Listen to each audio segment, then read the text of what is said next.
Now's a good time to remember where tequila's story truly began. In 1795, Cuervo invented tequila. Cuervo. What are you doing here? Cuervo. Anytime someone says Cuervo, I show up. Well, I do know that to be true, but even during ad reads, like... Cuervo. I think he could lay out, especially for one of our great partners. Sweet, delicious Cuervo. Since then, Cuervo has stayed true to its roots. The same family, the same land, the same passion. Cuervo. So, enjoy the tequila that started it all. Cuervo. Cuervo. The tequila that invented tequila. Proximo. Cuervo.com. Please drink responsibly. Cuervo. What does Zyn really give you? Not just smoke-free nicotine satisfaction, but also real freedom to do more of what you love, when and where you want to do it. Why bring Zyn along for the ride? Because America's #1 nicotine pouch opens up all the possibilities of right now. With Zyn, you don't just find freedom, you keep finding it. Find your Zyn. Learn more at Zyn.com. Warning, this product contains nicotine. Nicotine is an addictive chemical. This is the Dan Le Batard Show with the Stugatz Podcast. What are we talking about today? Leon Draisaitl and them boys? God damn it, Mike. Guy. That's Mike Schur. He hasn't been around for a while. He comes in taunting, comes in strong. He was kind of silent when Tatum got hurt and the Celtics season ended. Kind of vanished. Couldn't find him. He was a plume of smoke. But now he's back because the Panthers are down. Leon Draisaitl and them boys. Bring you back into the fold. That's right. And Stugatz is here for you in order to speak your language and welcome you back in after a while. He has top 5 baseball player names that would sound better in hockey. Are you ready? As hockey names, top 5. Never been more ready. All right. I have some OLI here, Dan. All right. just so you know. OLI. All right. Let's go. Dante Bichette. Jim Fergosi. Ryan Sandberg.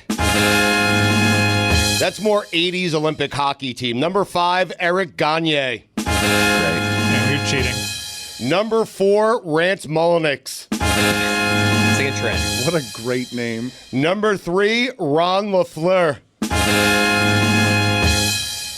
Number 2, Joaquin Benoit.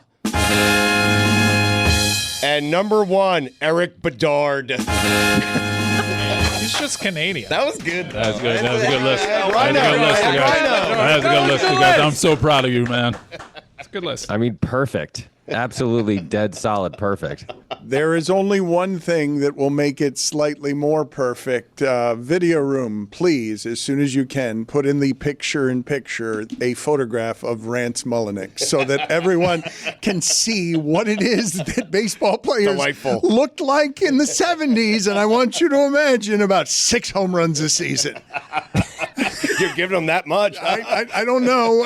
There he is, ladies and gentlemen. Rance Mulliniks in the corner there, looking like somebody would look if their name was Rance Mulliniks. Put it on the poll, please, at Le Batard Show. Have you ever met anyone named Rance? And also, if your name, put it on the poll. If your name is Rance, do you have to wear prescription glasses? Yes, put that on the poll as well.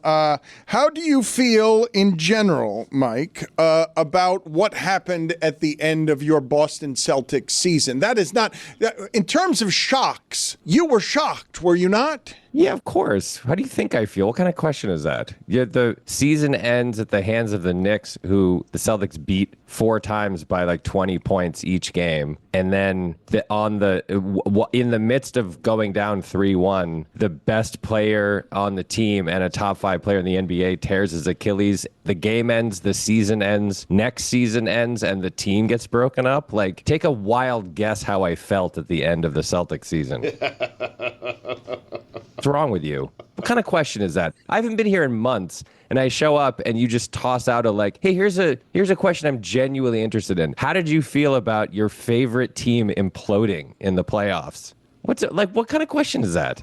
What kind of journalism is that? You pride yourself on journalism, and that's the question you come at me with. How did you feel when the best player on your team blew out his Achilles? The reason I ask that question is because I don't believe that you've ever had a season end in that surprising of a fashion. I don't think that your sports fandom has ever had what that had, which is, we're going to win again. We're super confident. We're feeling like we've got the best thing. And at the very least, we've got a chance against anybody. Oh my God, it's over. Oh my God, it's over for next season. Oh my God, it's all over. Yes, the people who made blimps were surprised at the Hindenburg. Yes, correct. And I have to say one thing, though. The last season, despite everything Mike Ryan tried to say when I came on your show, the Celtics were winning the title. They beat everybody every game. They were absolutely unstoppable. It didn't matter who they played, under what circumstances, they were winning the title. I did not feel that way this year. People kept saying the Celtics are the favorites because they're the defending champs. They've got the best team. I watched, unlike you, Jamokes, I watch a lot of regular season basketball. Well, you've been telling us OKC for 3 seasons. Yeah, and I watched them a lot, and I watched Cleveland a lot, and I watched a lot of teams, and I felt like the Celtics had a shot, but I did not feel the inevitability that I did in 23-24. I felt like I was hopeful that they could get to the finals, but I was fairly sure that even if they got there, OKC would win. So in the sense of like, was I shocked they didn't win the title? Not in the slightest. I was, obviously, the way that it happened was horrifying, and the Knicks series was rough, but I did not at any point during the regular season really, except maybe after game 1 against the Knicks in Boston when they tied a record for hitting threes. I was like, oh, maybe they've actually leveled up. But the way that the season unfolded, it just, Drew Holiday had gotten a year older, and Porzingis always had some weird injury, and the team just didn't seem like they were as locked in as they had been the year before. So that part didn't shock me. You were losing that series with or without the Tatum injury, right? I think so, yeah. I mean, after they blew those 2 games at home, up 20, I don't think, I mean, could they have come back from 3-1? Maybe, but they just weren't, they were playing into the Knicks' hands. They were doing the opposite of what Indiana just did, which is running them ragged. And so I think probably no matter what, even if Tatum doesn't get hurt, they're losing that series. Right, yeah. but it's a devastating injury because he's out next year. How'd that make you feel? And say it slowly, please. You know, how long has it been since I've been on the show? It's been like 6 months or something. Slow down. I haven't been here in a long time. Just a little slower. The reason that I haven't been here is this. You want to know why I haven't been around? It's this. That's why he only comes on the pitch clock. Yeah, That's right. I'm happy to go on the pitch clock and talk about stupid things in baseball. What I'm not happy about is this. Back to Tatum, so I can cometh. Oh my God. Yeah. Coming up next, Pitch Clock with Jeremy Taché. It's going to be right around the corner. I wanted to ask Mike Schur about, I don't know if this has been happening to you, but there are any number of apocalyptic things happening all over the world. And occasionally there are funny sports things that break out juxtaposed next to the apocalypse that make me laugh. Football's owners getting together at the breakers and yelling at each other about the tush push, and Jeff Lurie, the owner of the Eagles, yelling and talking for an hour about why 1 hour. For 1 hour about why it is that he should have this play. I want to get your thoughts in general about the tush push. I just loved rich people wasting their time arguing about this, but I really did want to also play for you Brad Williams asking the commissioner a question that to me is tush-push-like, and this isn't the spirit of what we're doing around here, but perhaps we should allow it because it's something that would allow people to get an advantage. Here's Brad Williams saying what should evolve from the tush-push. Obviously, one of the big hot topics over this offseason is the play, the tush-push, the brotherly shove, if it's going to be banned, not. But my question is, the late football coach, Mike Leach, it was recently discovered that he had suggested putting a little person in the backfield that actually tossed him over the line.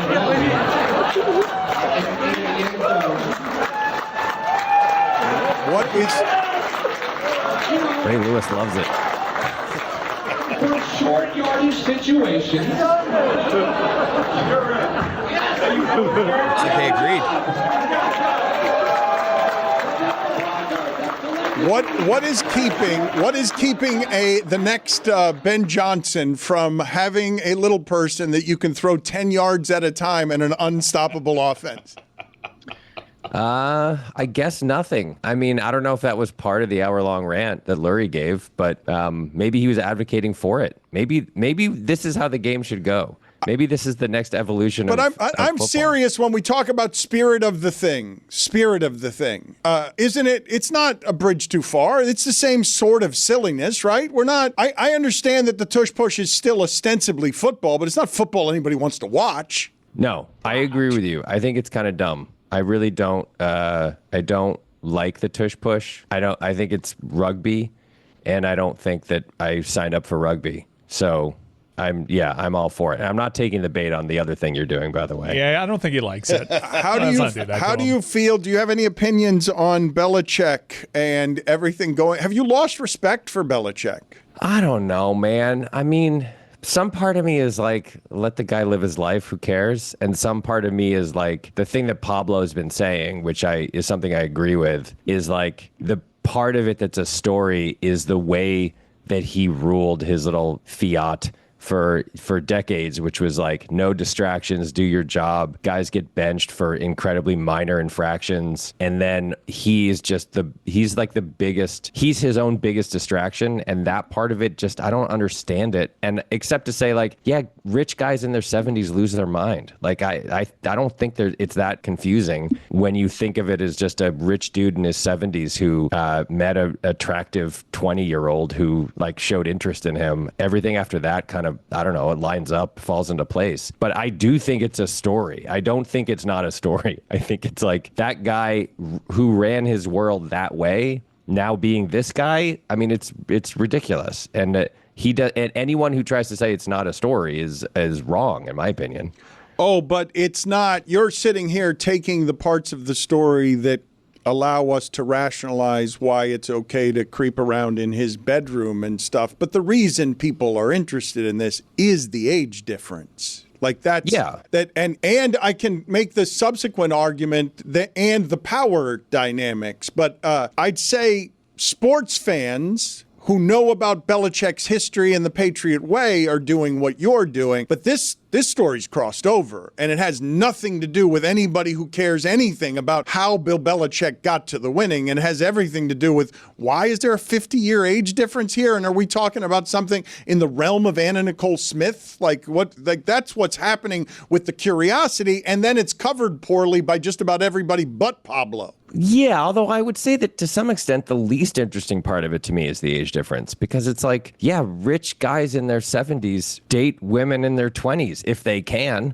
Like this is the 10 millionth version of this. Like it's not new. That part of it isn't new. The part of it that's new to me is that his whole thing was don't do anything to give anyone an angle on you and the internal workings of your organization. And then he's done the opposite of that. He's made himself the story and has invited all of this scrutiny about something that isn't whether he's running a 3-4 or a nickel defense. So like to me, the part of it of like a 74-year-old dude got into a relationship with a 21-year-old or whatever she is or was at the time, like, okay, like, yeah, the dudes are gross. They do gross things.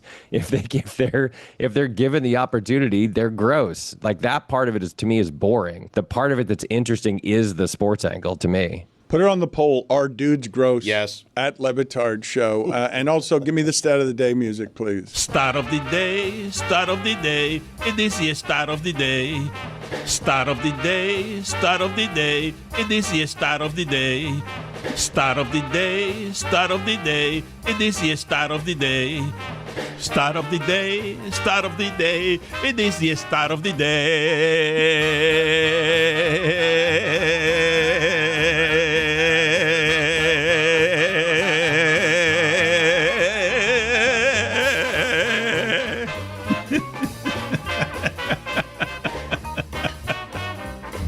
Max Muncy started the year real slow for the Dodgers. Then on April 30th was diagnosed with astigmatism, and they gave him glasses. Max Muncy's stats headed into yesterday's games. Before getting glasses, 28 games, a 180 batting average, 0 home runs, 4 RBIs, 34 strikeouts.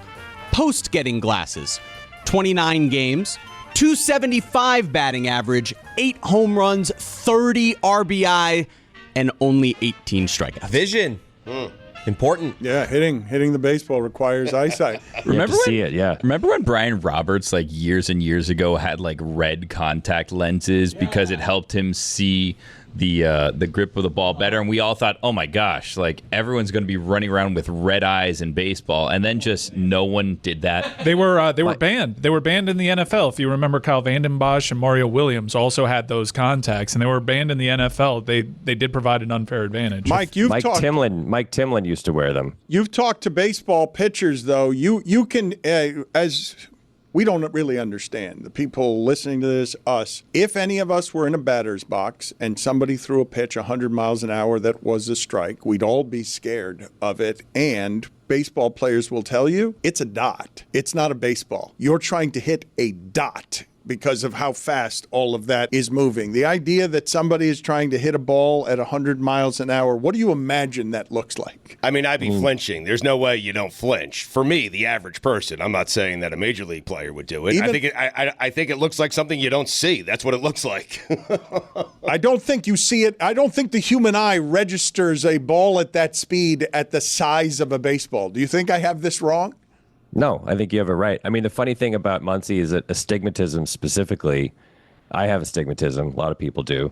And basically what it means is if there's a dot in your field of vision, like a dot of light, you see it as two dots. So like it like splits apart. So he was swinging ostensibly at like one of two things that were going 100 miles an hour. How about him hitting 180 with that? Yeah. I know, yeah. It's actually more impressive than what he's done post-glasses. But it seems like 100%. a typical Max Muncy season. I mean, that's how it goes for Max Muncy, with or without glasses, no? Yeah, I think he's a little better than 180 and no homers. I like hitting a ball. He's 228 for his career. Yeah, it's better than 180. It is better than 180. There's no disputing that. Let's spin the wheel here with Mike Schur, and let's see what it lands on. We have Rafael Devers. We have the state of the television industry. We have Elon Musk. And we have Mike Schur talks even more slowly about his Jason Tatum pain. What did it land on there, Mike? Can you see? Jason Tatum pain. Oh, wow. Where does this leave you guys? You guys were going to get rid of players either way because somebody paid $6 billion for the franchise. You were going to probably get rid of Porzingis, but now an entire year is wasted with what Bomani Jones called probably the last fringe superstar, the tipping point when it comes to superstars. I was asking the other Mike. I was asking the other Mike where that wheel landed. What is the season going to be like? Are you going to be bad? Are you going to be bad? I'll give Mike what he wants. I'll give him what he wants. Elon Musk. I think there's a real chance that next year is a truly disastrous season. I think there's a chance that the Celtics end up something like 37-45 and just give their fans no hope at all for anything. Like barely make I the know play what in. you're doing. Just barely make the play in and have to sort of like have a bunch of guys on the team saying like, you know, don't let us win this play-in game because we have the heart of a champion and we could make some noise in the playoffs if we win this play-in game. Like that's obviously a worst case scenario for a franchise, and I think that's possible for the Celtics next year. That sounds like hell. Can't wait for you to go through it. Let's spin the wheel again. We've got the NBA All-Star Game, USA versus the world. We've got Trump's support of Pete Rose being a factor and Rob Manfred allowing him into the Hall of Fame. We've got Rafael Devers. We've got the state of the TV industry, and we've got Elon Musk. And again on the wheel is also speak even more slowly about the Jason Tatum injury.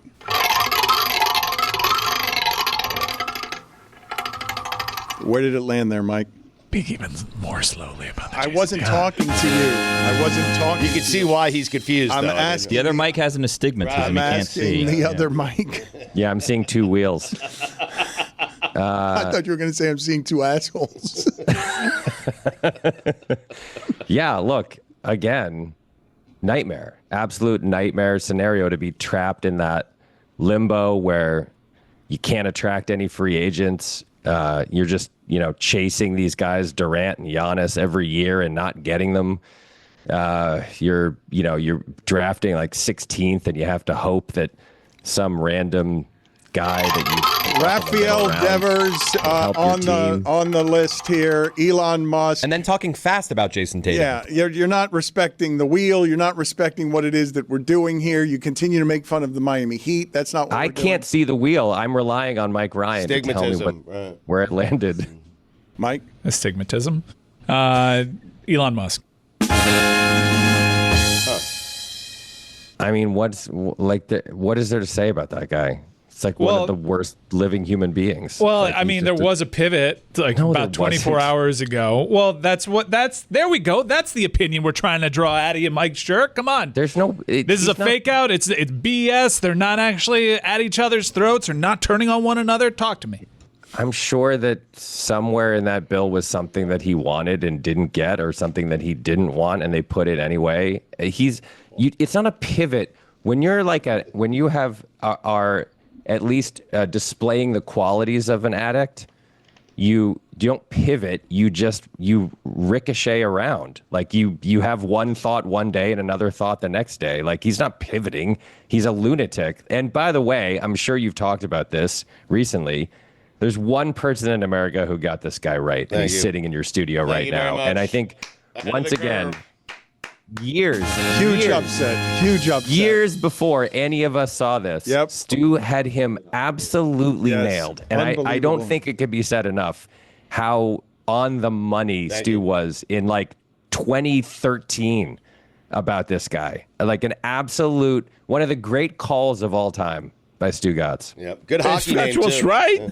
Holy Stugatz was right. This is the greatest example ever. You would have enjoyed hearing Billy try to convince Stugatz that because StugatzBook.com now has a 47% off discount to buy all the inventory and then return to selling it at full price, so that double your money. Inventory purchased. Yes. Yeah. See you later, Mike. Sure, good seeing you again. Bye, guys. Pitch Clock with Jeremy Taché is next. You should listen anyway. Always funny. I have to send it every time.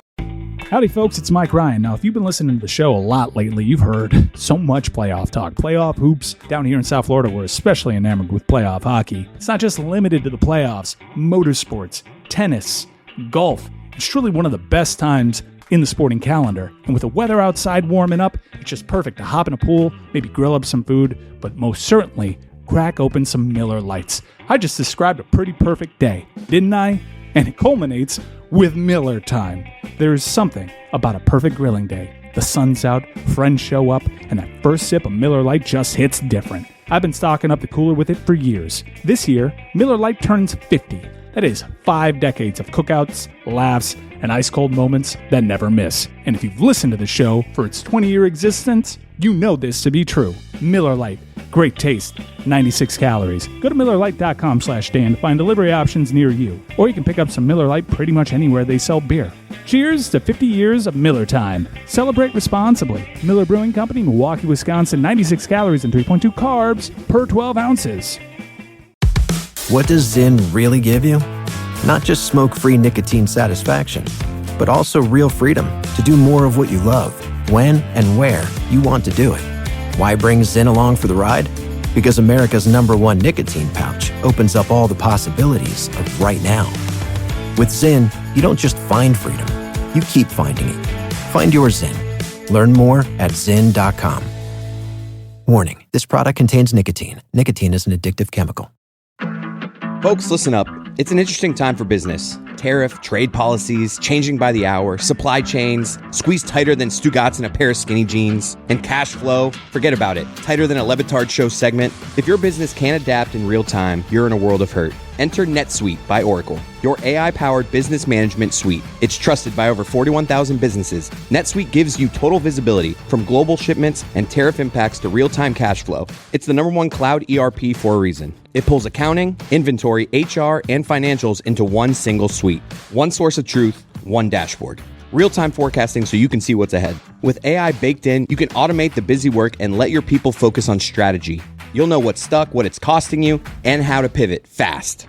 One system, full control, tame the chaos with NetSuite. If your revenues are at least in 7 figures, download the free ebook, Navigating Global Trade, 3 Insights for Leaders at netsuite.com/DLB. That's netsuite.com/DLB. Don Le Batard. The Miami Heat and all their fans and Heat culture and Jeremy Taché and Coach Spo and Bam Adebayo and the corpse of Kevin Love can all go to hell. Stugats. And when they get there, say hello to Parakeet Cortez for me. And then tell Parakeet to say hello to Art Briles. This is the Don Le Batard Show with the Stugats. Welcome to the Pitch Clock. Here's the pitch. A 2-part baseball segment combining a nostalgic baseball trivia game and an interview with an expert. This is the Pitch Clock. The Pitch Clock is back, baseball. Hi, brother. There's Chris. We're going to play a game in just a second with Taylor. We have our 2025 MLB expert, Joon Lee, joining us in moments. But Taylor, what's our game for today? I'm going to give you guys a player from 2002. You have to say whose opening day lineup or roster they were on. 6 rounds, 12 total players. We'll do Jeremy first, then Chris. First name. Carlos Beltran. Who's going? Me. In 2002, Carlos Beltran was on the Royals opening day roster. Oh my God. He was on the Royals. Wow. I was going to go. Good snipe there. Yeah. Come on, man. That's where we got to start. All right, 1-0 lead. That's quick. Chris Cody, Jeff Conine. See, this is interesting. I know this because they traded for him in 03 back from, I believe, that he was a Philly. He was not a Philly in 2002 opening day roster. He signed with the Phillies as a free agent going into 2003 and then got traded that season. And I know where he was. Where was he?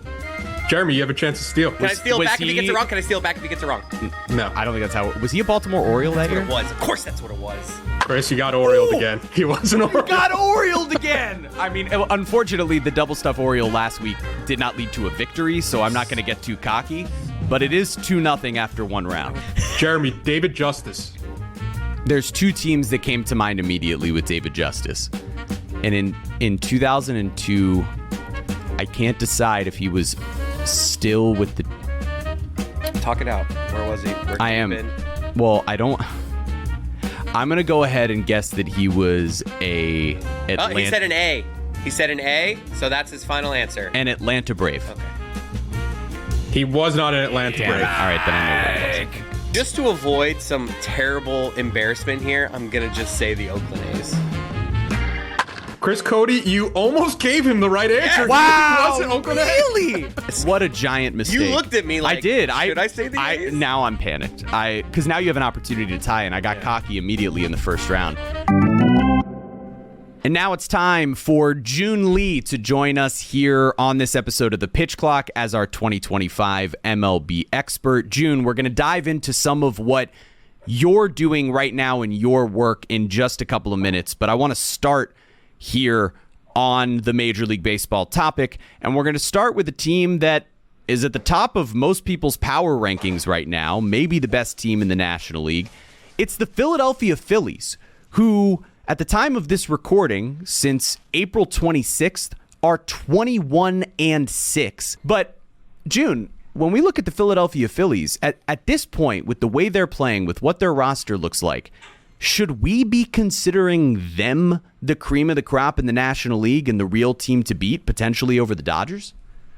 I think that we're currently reaching a place where there's a bit of like a reality check with the Phillies. And I think part of that comes with Jesus Luzardo and kind of the uncertainty around his last start where he gave up 12 runs. And, Bryce Harper's been injured and it doesn't seem like he's going on the IL. But, I think that there's just a lot of these compounding things happening with the Phillies right now. I think that the Phillies, when the offense goes cold, it goes very cold.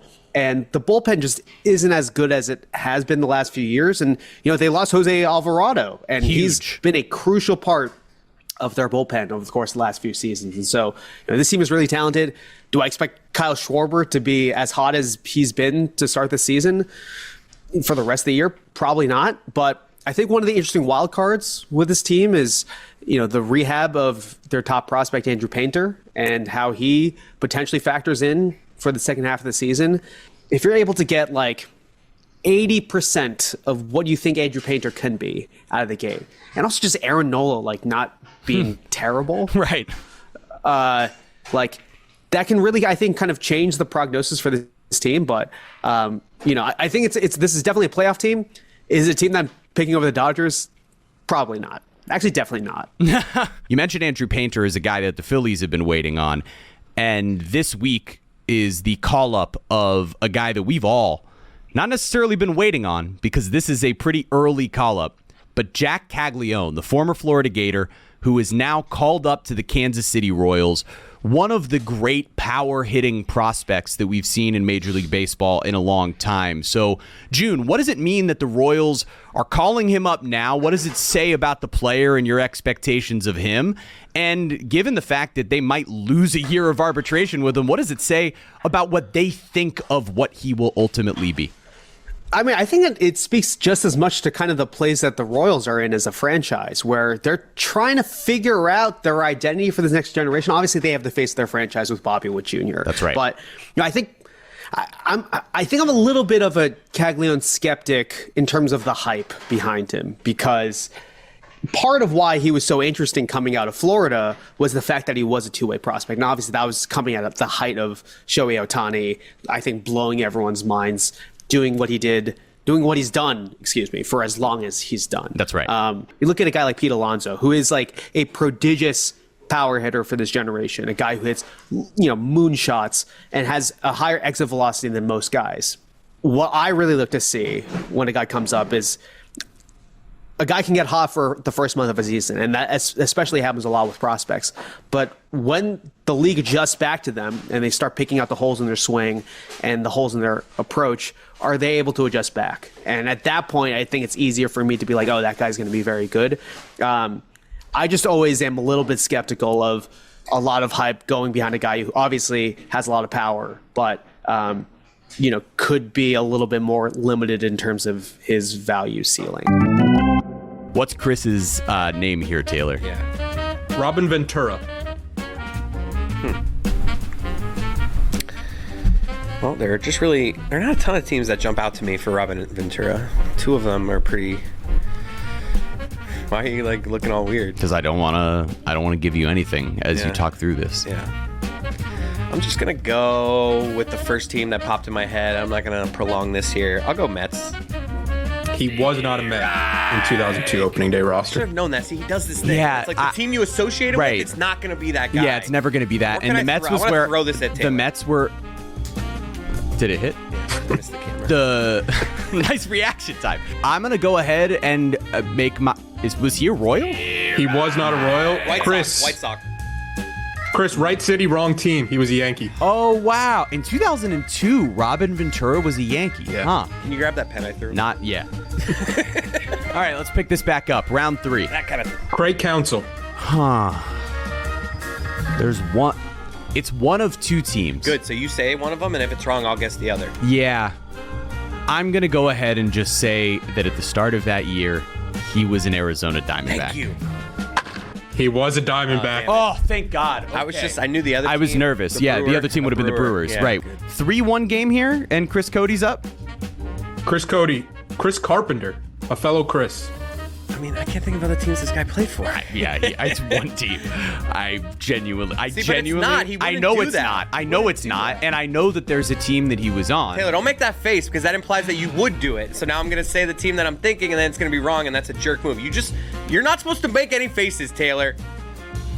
Cardinals. He was not a Cardinal. Yeah, no way that he was a Cardinal. I cannot remember the team that he was on. Was he a Toronto Blue Jay? I hate you. He was a Blue Jay.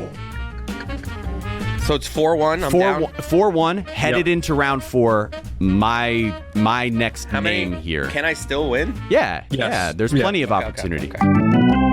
I want to talk to you, June, now about the work that you've been doing, because for those who don't know, Joon has been doing work on his YouTube channel. The handle is I am Joon Lee.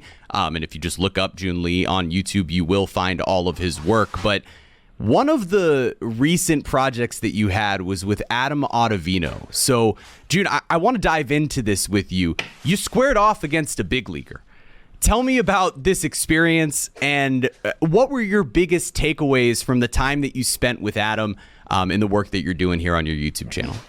Yeah, I mean, I think I've always been curious about what it's like to step into the batter's box against a major league pitcher, and I thought that Adam in particular was an interesting person because of his kind of role in the sabermetric evolution of the sport, and his sweeper kind of being one of those pitches that I think a lot of young players today coming up have said that kind of helped them rethink their approach on the mound and kind of their arsenal. So that part was really interesting. But the second reason I thought it was really interesting is, like, we live in a time where the average major league reliever, almost starting pitcher too, is pumping at least 95 to 100. And Adam is 40 years old, and at the time was still kind of had these major league opportunities. Adam was kind of on the lower end of the velocity spectrum. And so I wanted to kind of contextualize that experience as a whole as well, because I think we live in a time where, and I'm not saying that I'm immune to this, but like there's so many hot takes. Yes. And people love to criticize athletes and their performance on the field or on the court. And I think that it is important to take a step back sometimes to remember that, someone like Adam Ottavino, who is the type of person in baseball specifically who gets demolished on social media by giving up a home run in a crucial spot in the 8th inning, like the type of guy that both Yankees Twitter and Mets Twitter have like a vengeance against, right? Is still significantly better than the average human being at the thing that they do. Mm-hmm. And so, I think that there's, I wanted to like kind of do a fun YouTube stunt, but I also, also wanted to kind of contextualize it in the sports media time that we live in right now. There's some wonderful humanity in that piece as well. So I really recommend people go to Joon's YouTube channel and follow him on Instagram. But let's end here, Joon. Two guys that I want to focus on here this week, and I'm going to have you choose either Ronald Acuna Jr., who's come back from his injury and gotten off to a ridiculously hot start, potentially influencing what the Braves can do this year, or the superstar that nobody ever seems to talk about, a guy who is always in the top 5 to 10 of every offensive category in baseball, Jose Ramirez, who's doing it yet again this season for Cleveland. Which of these two guys do you want to focus on, Joon? I have a soft spot in my heart for Jose Ramirez just because he has been so good for so long. And the fact that he hits for as much power that he does, the fact that his game is as well-rounded as it is, the fact that, like, I think in part because of the language barrier, most baseball fans don't really know a lot about him. Like, he's lived a great life to be able to like do what you love, get paid in the way that he has, and go completely unrecognized probably in most of the world, I would imagine, except for, his hometown and his home country. Like, it's a pretty good life to be living. One of the great baseball players, not just of this decade, of this century. Go look at his statistics. He's been unbelievable. Joon, this has been an unbelievable conversation. Joon, we're going to get back to trivia, but thank you for joining us, and we'll have you back here next week. Gary Sheffield. Now, I know it's not Milwaukee. You said Milwaukee. And then I said, I know it's not Milwaukee. Be careful. Until it ends up being Milwaukee, which would be very funny. But I know it's not Milwaukee. I know it's not Florida. All right, I'm going to guess Yankees. He was not a Yankee. Yeah, he wasn't there yet. I can't believe I can't remember where he was at this time in his career. Atlanta Brave. He was a Brave. He was a Brave. Of course he was a Brave. Sneaky amount of teams for Sheffield. Oh, he played for like 9 different teams, right? What are the 2 teams I had written down here? You had Braves and Yankees. Yeah, that's funny. If you don't get this one, maybe I need to stick with that. This is All right. big. This is a huge, Taylor, huge look at your name. names. Pick the easiest one left. Let's go. Let's play the game. I'm staying true to form in this list. Give the people what they want. A close game. Eddie Guardado. You're an asshole. No, I know this one. I see this. I see it coming. He's like, oh, you're gonna say Twins because that's where he was popular. But no, he signed with the Mariners at this point. Mariners. He was not a Mariner. Twins. He was a Twin.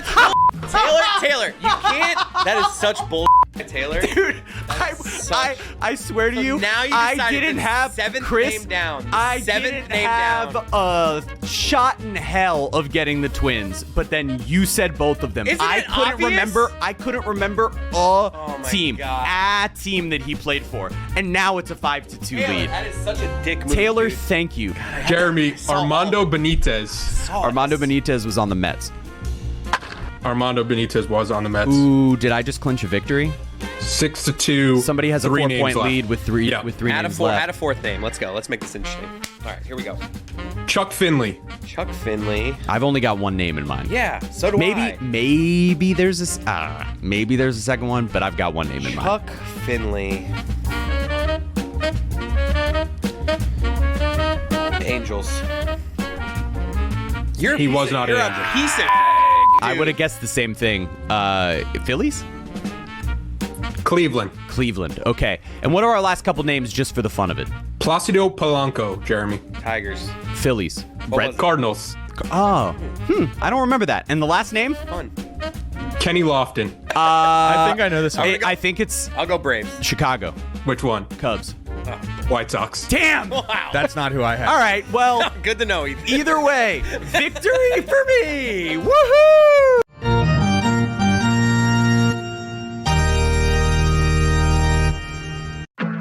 Folks, listen up. It's an interesting time for business. Tariff, trade policies, changing by the hour, supply chains, squeezed tighter than Stugatz in a pair of skinny jeans, and cash flow, forget about it. Tighter than a Levitard show segment. If your business can't adapt in real time, you're in a world of hurt. Enter NetSuite by Oracle, your AI-powered business management suite. It's trusted by over 41,000 businesses. NetSuite gives you total visibility from global shipments and tariff impacts to real-time cash flow. It's the #1 cloud ERP for a reason. It pulls accounting, inventory, HR, and financials into one single suite. One source of truth, one dashboard.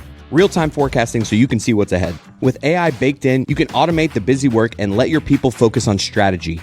You'll know what's stuck, what it's costing you, and how to pivot fast. One system, full control, tame the chaos with NetSuite. If your revenues are at least in 7 figures, download the free ebook, Navigating Global Trade, 3 Insights for Leaders at netsuite.com/DLB. That's netsuite.com/DLB.